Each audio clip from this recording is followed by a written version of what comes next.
Everyone is Addicted is a judgment-free space for real conversations about addiction. It's a show about breaking the stigma and building empathy. Everyone is Addicted, Mondays at 11 p.m. What's going on, everybody? This is the host of Recover Out Loud podcast, Sean Young. Before we dive in, I want to be clear. I'm not a medical professional. I'm not here to diagnose or treat. I'm simply a catalyst, someone who's walked through the fire and now speaks from experience, reflection, and a deep desire to help others find their way forward. This podcast may include honest conversations about addiction, mental health challenges, and suicidal thoughts or ideations. These are real parts of the human experience, and we won't shy away from them. If you're listening, please do so with self-care and self-awareness. And if you're struggling, please reach out. There's help out there. And most importantly, there's hope. Viewer discretion is advised. Now let's get it.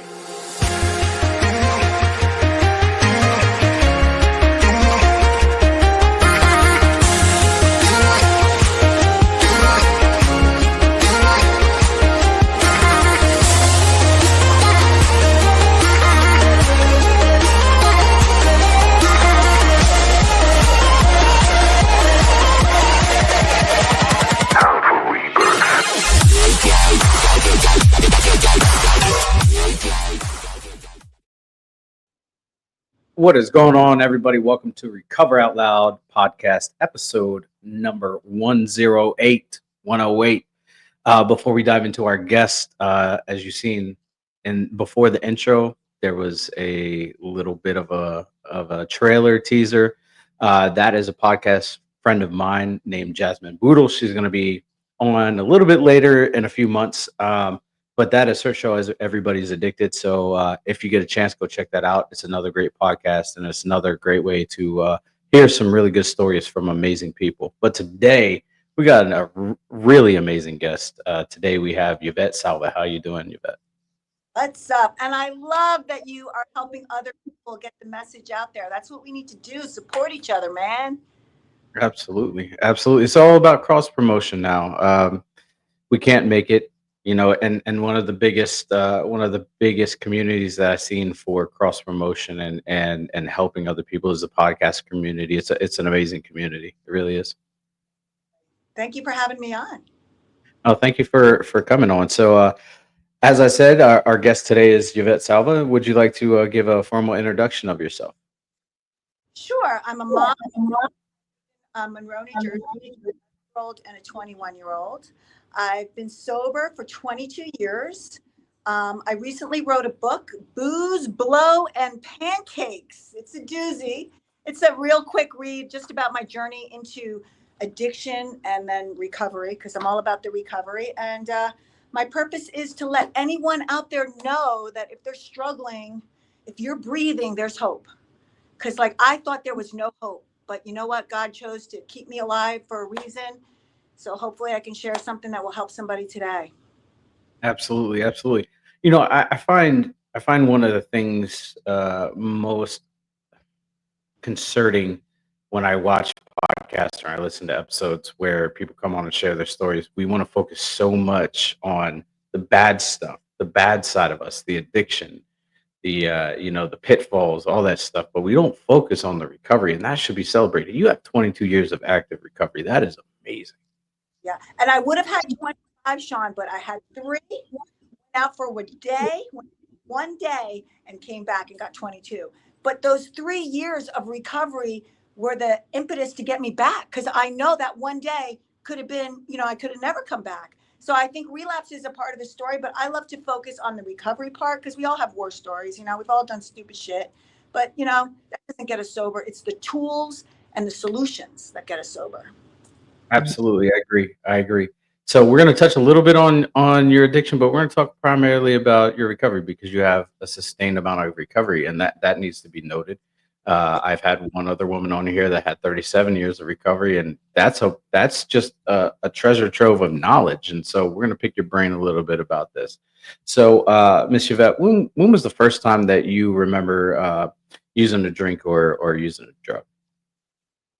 I grew up. My uncle was and the restaurant business. And I just remember every night when I worked at his restaurant cleaning the glasses, I would be in the kitchen doing a little this, a little bit of this. And I loved the lifestyle of the nightlife, the clubs. He always had, restaurants and clubs. And I loved that. And that's when it was at the beginning of like when I'm 12 or 13 years old that I saw like everyone just gets a little happier, a little more fun. And I was down for that. Yeah, yeah. I can definitely agree. The nightlife kind of sparks everything and brings everything to life, I guess you would say. Yep. At what point did you realize, like, shit, this is starting to become a fucking problem for me? I love that question because I always tell people you can't change unless you're aware. And I really wasn't aware for a long time. Like I was in the nightlife after, like I graduated college and I was a bartender. And I wasn't even aware that how I was living was so fucked up because everyone around me lived that way. But one day I was getting ready for work and I took a beer into the shower because we all do that, right? And I get out of the shower and I just looked at myself in the mirror and I had blood coming down my nose and I had blown a hole through my nose. Like I was just like, and I gave myself the finger, Sean, like, who does that? I was like, oh, you're the vainest person and your freaking nose is collapsing. And that day, I knew I had to change my life. Yeah, absolutely. I can, that I can only imagine like how traumatic that actually is. Like seeing, Like the you could blood. put fingers in there. Yeah. Yeah. That's wild. The shower beer is a very prominent piece of the culture now. I'd never did it when I was drinking, but I mean, to each their own. Um, at what point, like at what point did you say, okay, I'm enough is enough, and I'm getting, I need to get sober, and what did that look like for you? So I was working as a go-go dancer in this bar, and things, my nightlife was just, I would wake up, I would teach fitness. So I'd put this mask on and like, here I am with my fitness. Then I would throw up because I was addicted to food. So I would binge and throw up. Then I would do Coke and then I would drink. And that was my lifestyle for about 8 years. When that happened with the nose, I would say like, I was like, I really need to quit. And I never touched cocaine again. That was the end for me with cocaine. That was like a blessing.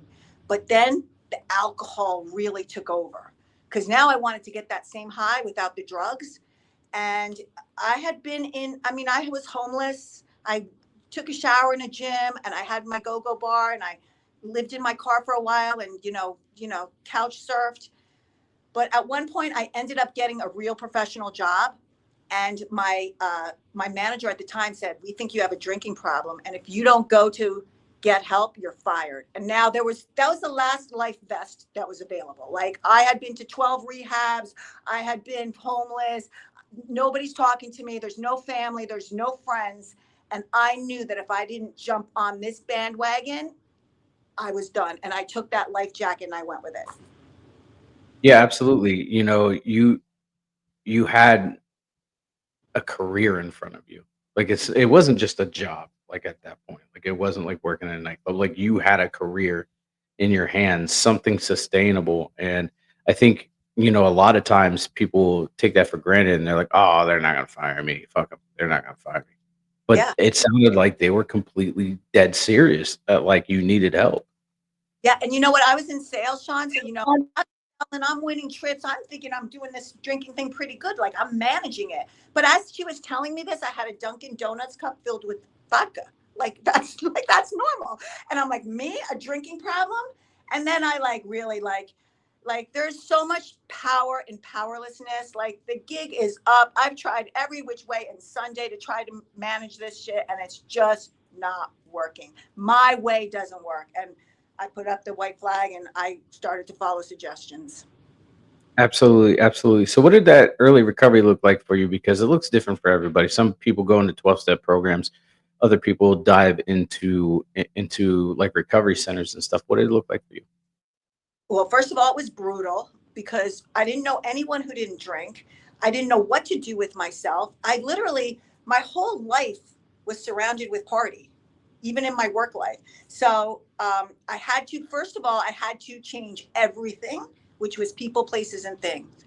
So I got out of the nightlife completely because you can't have one foot in one life and one foot in another. I tried that. I had to give up the nightlife, which was hard because it was money, cash, but I knew I had to give it up. I gave up that. I got involved in AA. I am a big, big believer in Alcoholics Anonymous because it saved my life. And I started to follow the things like people, places, and things, get a home group, 90 meetings in 90 days. You have to be so willing to do everything that's against your freaking, like, I don't want to do this. Like for the rest of my life, I'm going to these meetings in circle time. No. But when you know what's out there for you, which is jails, institutions, and death, you become real willing real quick. Like I remember the only way I've stayed sober is by hearing other people coming in, coming back, and me being able to help them. Because I owe AA. I owe AA my life. So I will always put my hand out to somebody to help them up. Absolutely, absolutely. What was that first meeting like for you? Because I know my first meeting, I know exactly what it was like, and it was a big like, fuck you. Yeah. I'm not like any of you guys. Brutal. It was freaking. You know what my first meeting was like? I'm going to get these degenerates over to the go-go bar and have them pay me money, and I'm getting the fuck out of here. That was my first meeting. Like, how is this going to get me sober, listening to these old people talk about, I got 60 years sober, keep coming, blah, think, one day at a time. Like, I was like, no. But I just kept showing up, and sometimes it was just about like not being home and like being away from the possibility to drink. And then it became about creating a network. Like I thought I have nothing in common with these people, but you really do. You just have to find your tribe in recovery meetings. And I did. I found my tribe, and now I don't hang out with anybody who drinks. It's just not in my sight.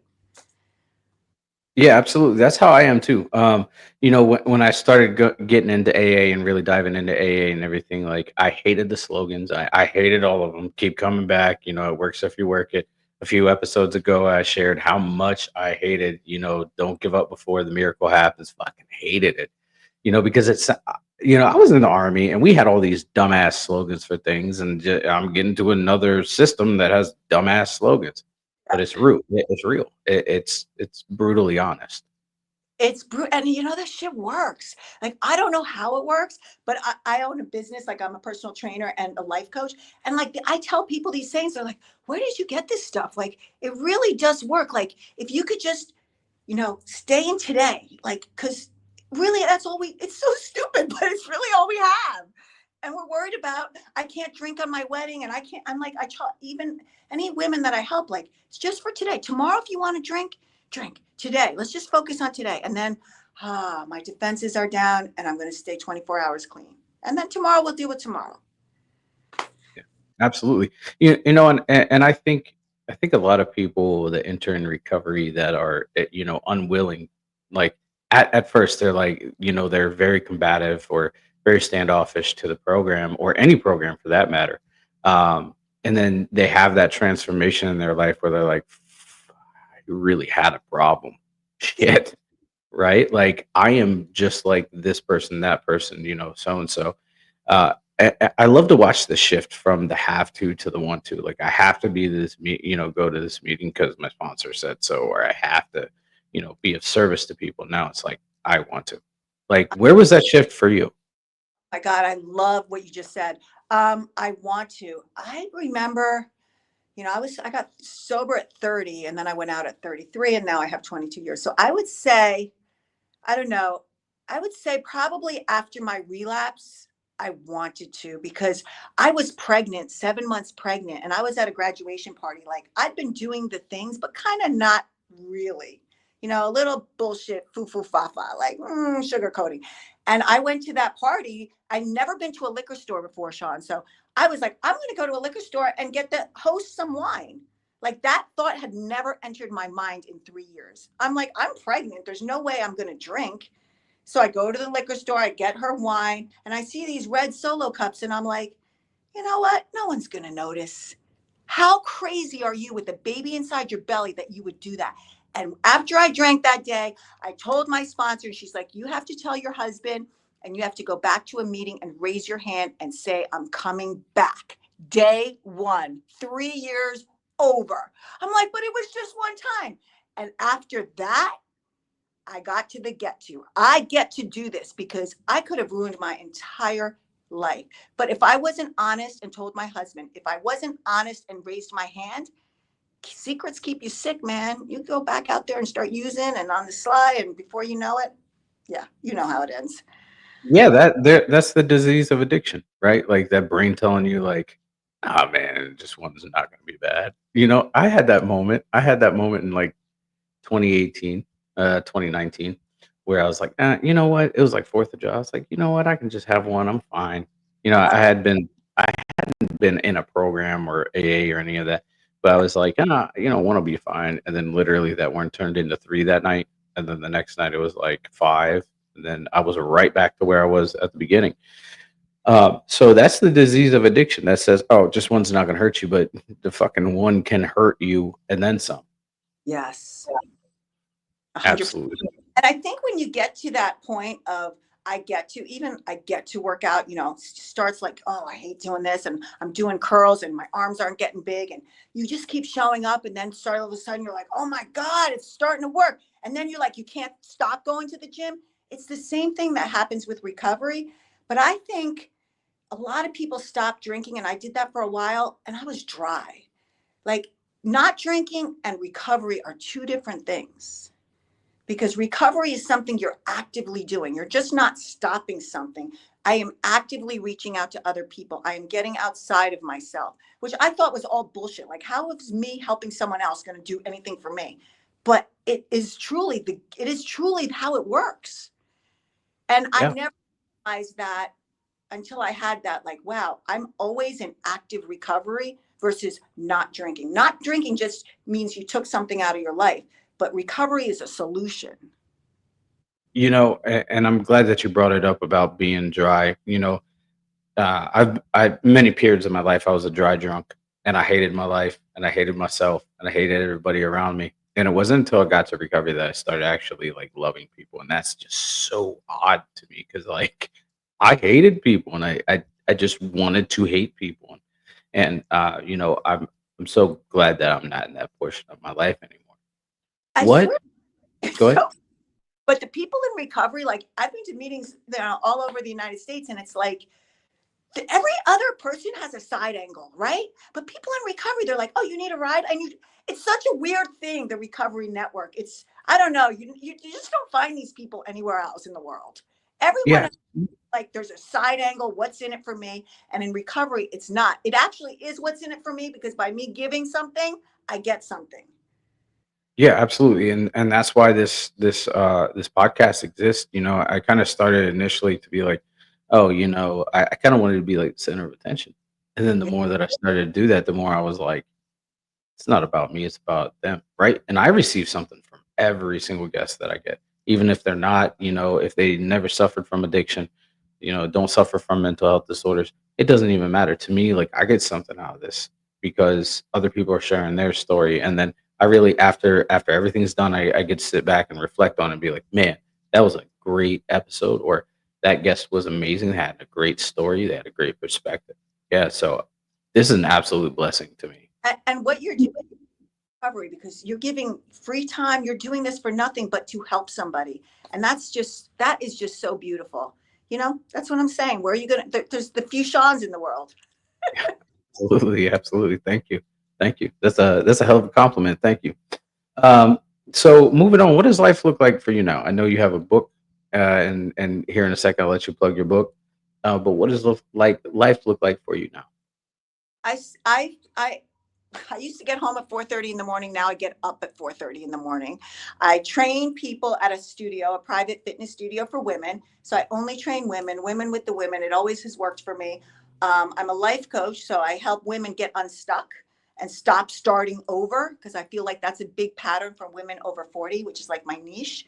Like, they're stuck, like either empty nest, divorce, aging parents. What am I going to be when I grow up? So I love to help that community of women. And I'm a mom to an 11-year-old, so I'm in travel soccer, and I'm very active in AA. Like, tonight I'm going to speak. My topic is going to be change, and Oh that's shit. a friend who's sober. He's sober 2 years, And I'm so grateful that I get to live a life with somebody who wants to have the same lifestyle as me. It's Yeah, really, absolutely. it's such a gift. Absolutely. Yeah.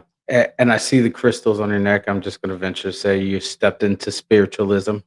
Yeah, well, I don't know if it's spiritualism or just God, I just feel like when I came into the rooms, I didn't really believe in God, but I went to Catholic school and private school, and I was like, yeah, through him, with him, in him, and the unity, blah, blah, blah. I knew all the words, but I just knew that there had to be a God if he saved me, because I should not be alive.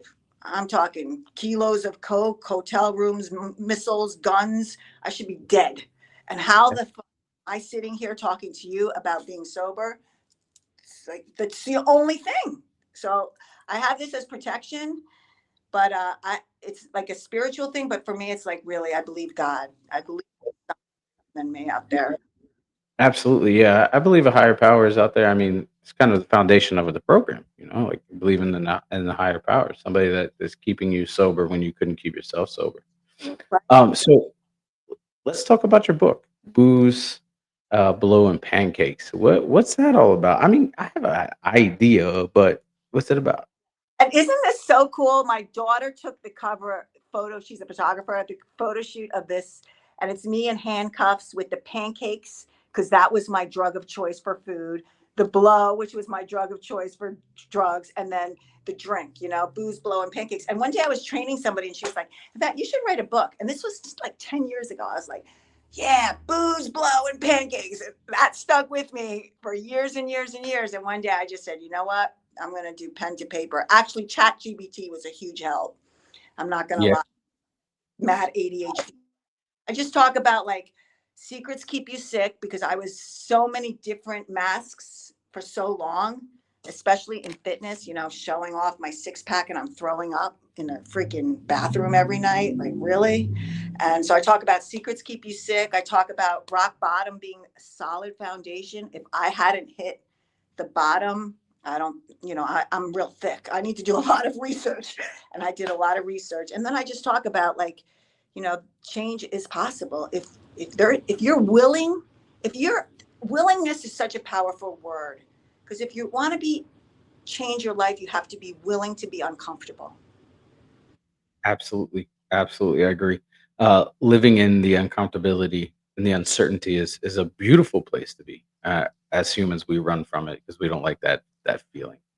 And so I would absolutely agree with you. You know what's crazy?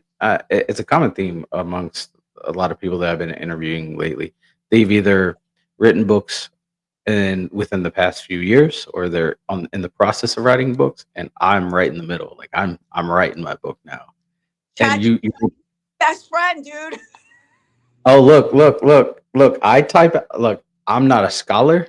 I Yeah, never went to college. yeah, I'm just a dumb, yeah, grunt from the army, yeah. and I just type away what I feel is great. I throw it into Chat GPT and I say, "Hey, read this, critique it."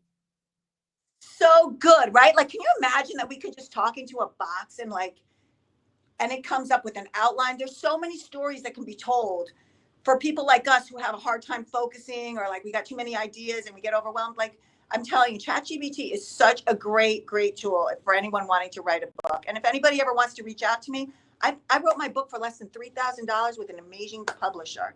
And I didn't write it for any kind of sales. Like, I just wrote, it was a healing. Yeah, yeah, and I agree. I agree. I think it's in the process of writing that. Like I know, I think I'm on like chapter 5 in my book where I'm writing my book now. Okay. And it's been a healing process because there's been things that have unlocked for me that I didn't even realize were there. And so like it's a beautiful thing. It's a beautiful process. Yeah, it does suck at times because you got to be uncomfortable to write that.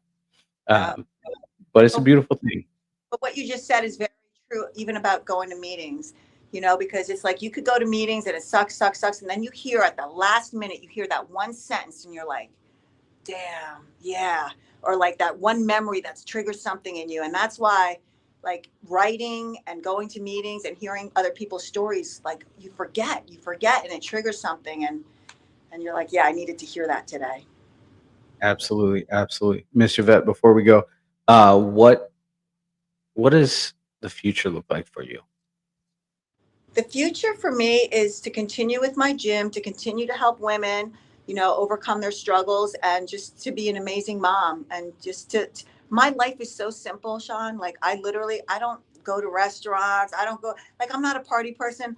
I live the same day every day. And I'm just so grateful for that because I was a chaos junkie, but sometimes it's a little boring. But you know what? I go on vacation and I can't wait to come back 2 days later. Like I am just, I love peace. I love calm, whatever God throws my way. But I know that work is good, being uncomfortable is good, and sharing your story is good. Absolutely, absolutely. And the last question, I always ask my guests this because I find it to be one of the most important things, especially in this day and age. What are you grateful for today? What are three things? Three things. I'm grateful for my children. I'm grateful for love. And I'm grateful for sobriety. All great answers, all solid answers. Miss Yvette, I want to take a moment and say thank you for your time. Thank you for sharing your story and sharing your wisdom in recovery. It's very important to what we do here, and it's very important to the listeners to hear that. Hey, look, one day at a time leads to a year, which leads to 5, 10, 20 years, and you're doing it, and I'm so proud of you, and I'm so grateful for you. Thank you so much. And any woman who's struggling and just wants some resources or wants someone to give them some guidance, my email, my Instagram is always available to any woman who wants help. I am here. Absolutely, and great segue. Where can we find you?